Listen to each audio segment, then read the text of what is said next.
Muy buenas noches, mis hermanos. Qué bendición nuevamente entrar a sus hogares. Es una bendición en este mes de diciembre el poder entrar a los hogares, ¿verdad?, de mis hermanos. Quiero invitarles a que abran su Biblia en la segunda carta del apóstol Pedro, capítulo 1, versículos 5 hasta el 8. Dice: vosotros también, poniendo toda diligencia por esto mismo, añadid a vuestra fe virtud, a la virtud conocimiento, al conocimiento dominio propio, al dominio propio paciencia, a la paciencia piedad, a la piedad afecto fraternal y al afecto fraternal amor. Porque si estas cosas están en vosotros y abundan, no os dejarán estar ociosos ni sin fruto en cuanto al conocimiento de nuestro Señor Jesucristo. Aquí está hablando el apóstol Pedro, diciendo que si estas cosas abundan, así que estas virtudes, o lo que está hablando el apóstol Pedro en este pasaje, versículo 5, debe ir creciendo en el carácter del cristiano, en el estilo de vida de cada cristiano. La vez pasada veíamos que debemos de crecer en fe. Ahora vamos a ver que es importante crecer en la virtud. Dice: añadan a vuestra fe virtud. Esta palabra virtud, ¿qué es lo que significa?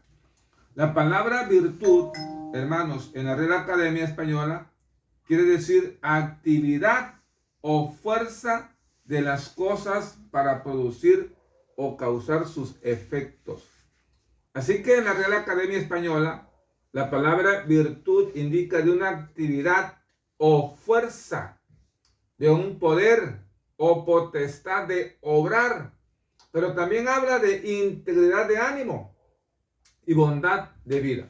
Quiero leer el versículo 5 en diferentes versiones para ver qué es lo que lo dicen los traductores acerca de la palabra virtud, que debe ir abundando en la vida del cristiano. Dice la versión de HH, estamos hablando de segunda carta del apóstol Pedro, capítulo 1, versículo 5. Y por esto deben esforzarse en añadir a su fe la buena conducta. Entonces aquí la virtud es la buena conducta. Debemos de ir creciendo, abundando en la buena conducta, porque a veces tenemos mala conducta. Entonces fíjese bien, aquí lo traducen que la virtud es igual a buena conducta. Otra versión dice la NTV: en vista de todo esto, esfuércense al máximo por responder a las promesas de Dios, complementando su fe con una abundante provisión de excelencia moral. ¿En qué debemos tener que ir abundando nosotros? En una excelencia moral, en nuestra vida moral, en todo lo que nos rodea, en las cosas moral. Entonces aquí nos está diciendo el escritor, con una abundante provisión de excelencia moral. En otra versión encontramos, por ejemplo, en la PDT, cómo están traduciendo la palabra virtud. Por ejemplo, vimos que allá de HH lo tradujeron como buena conducta. La NTV lo tradujeron como una provisión de excelencia moral. Ahora la PDT dice: como ya tienen esas promesas, esfuércense ahora por mejorar su vida así. A la fe añádanle un carácter digno de admiración. Entonces la virtud es igual a carácter digno. La virtud es igual a la excelencia moral. La virtud es igual a la buena conducta. Ahora mire lo que dice la BLP. Por lo mismo, esforzaos al máximo en añadir a vuestra fe la honradez. La honradez. Otra versión que puedo yo leer aquí, mis hermanos amados, para poder entender sobre la palabra virtud. Por eso mi consejo, la TLA, es que pongan todo su empeño en afirmar su confianza en Dios. Esfuércense por hacer el bien. Esfuércense por hacer el bien. Así que vamos a estar pensando en una de estas definiciones que es igual a virtud, en que tenemos nosotros que ir abundando. Una de esas palabras que lo tradujeron en lugar de virtud es la honradez. Nosotros tenemos que ir abundando en virtud, que una traducción es que crezcamos en la honradez. Bueno, es importante ver que la honradez se refiere a la integridad de una persona, ¿verdad? Donde no hay tacha, donde es una persona irreprensible, en donde podemos copiarle esa buena conducta a esa persona. ¿Y quién es el mejor ejemplo, verdad? Para eso, el Señor Jesucristo. Pero vemos que nosotros en las Sagradas Escrituras que hubo hombres que fueron honrados, ¿verdad? Que vivieron esa honradez en una excelencia moral. Ahí está, por ejemplo, José. Estuvo una excelencia moral, una virtud igual a excelencia moral. Un hombre honrado. Encontramos a Daniel, un hombre honrado.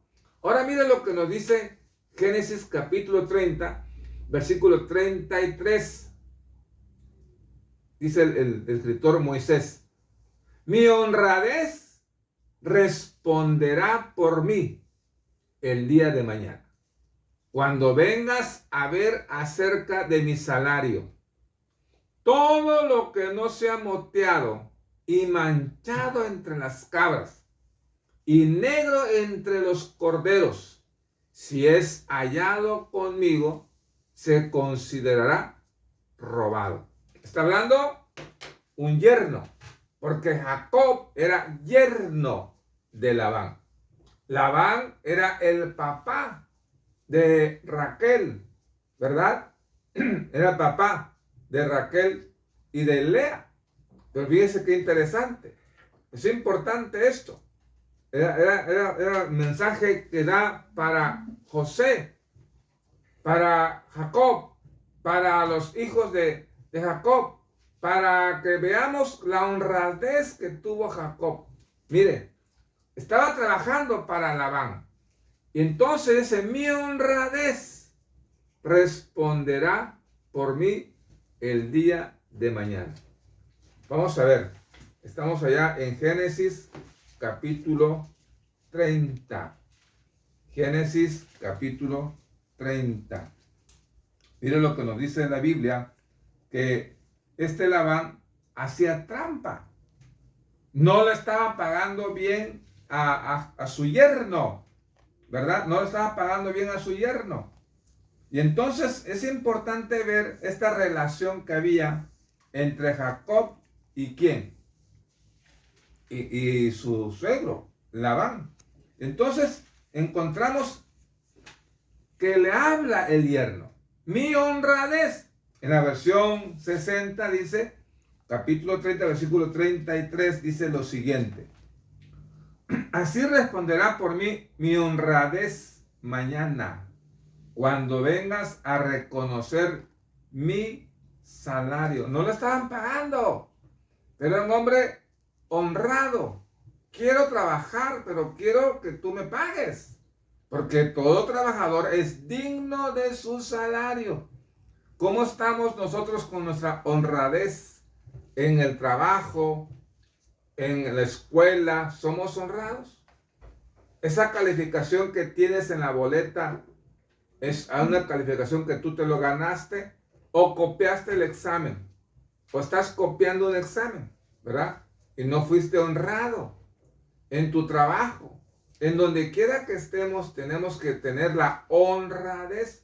Por eso está diciendo aquí este hombre llamado Jacob: así responderá por mí mi honradez. Tenemos que ir creciendo en la honradez. Hermanos, esto es importante. Crecer en la honradez, porque nos va a ayudar para abrir otras puertas. Pero también la palabra virtudes habla de un carácter digno de admiración. Y Jesucristo es digno de imitar. Es un hombre lleno de mansedumbre, de integridad, ¿verdad? Vivió aquí en el mundo, digno de imitar.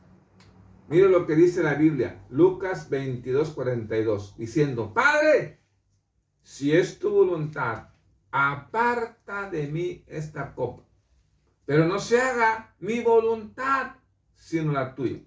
¿Qué estaba diciendo el Señor Jesucristo aquí? Que Él deseaba hacer la voluntad del Padre. Es un carácter digno de admiración, porque está sujeto a la voluntad del Padre. Nosotros tenemos que estar sujetos a la voluntad de Dios, hacer las cosas que nuestro Padre Celestial nos dice. En medio de este mundo lleno de deshonra, no hay honradez. Nosotros los cristianos tenemos que abundar en la virtud, que haya honradez, que tengamos excelencia moral, que tengamos un carácter digno de admiración, porque lo tuvo el Señor Jesucristo. Hermanos, en eso tenemos que abundar, en la virtud, en la fe, para que los demás, aquellos que nos rodean, puedan imitarnos y nosotros podamos imitar a Cristo, para que en nosotros vean un ejemplo y podamos ir creciendo cada día nuestra relación con Dios. Vamos a orar. Gracias, Padre Celestial, por esta tarde. Gracias por tu palabra. Bendice, Señor, a toda persona que escucha esta meditación y que podamos siempre agradarte en todo. En Cristo Jesús. Amén. Dios te bendiga.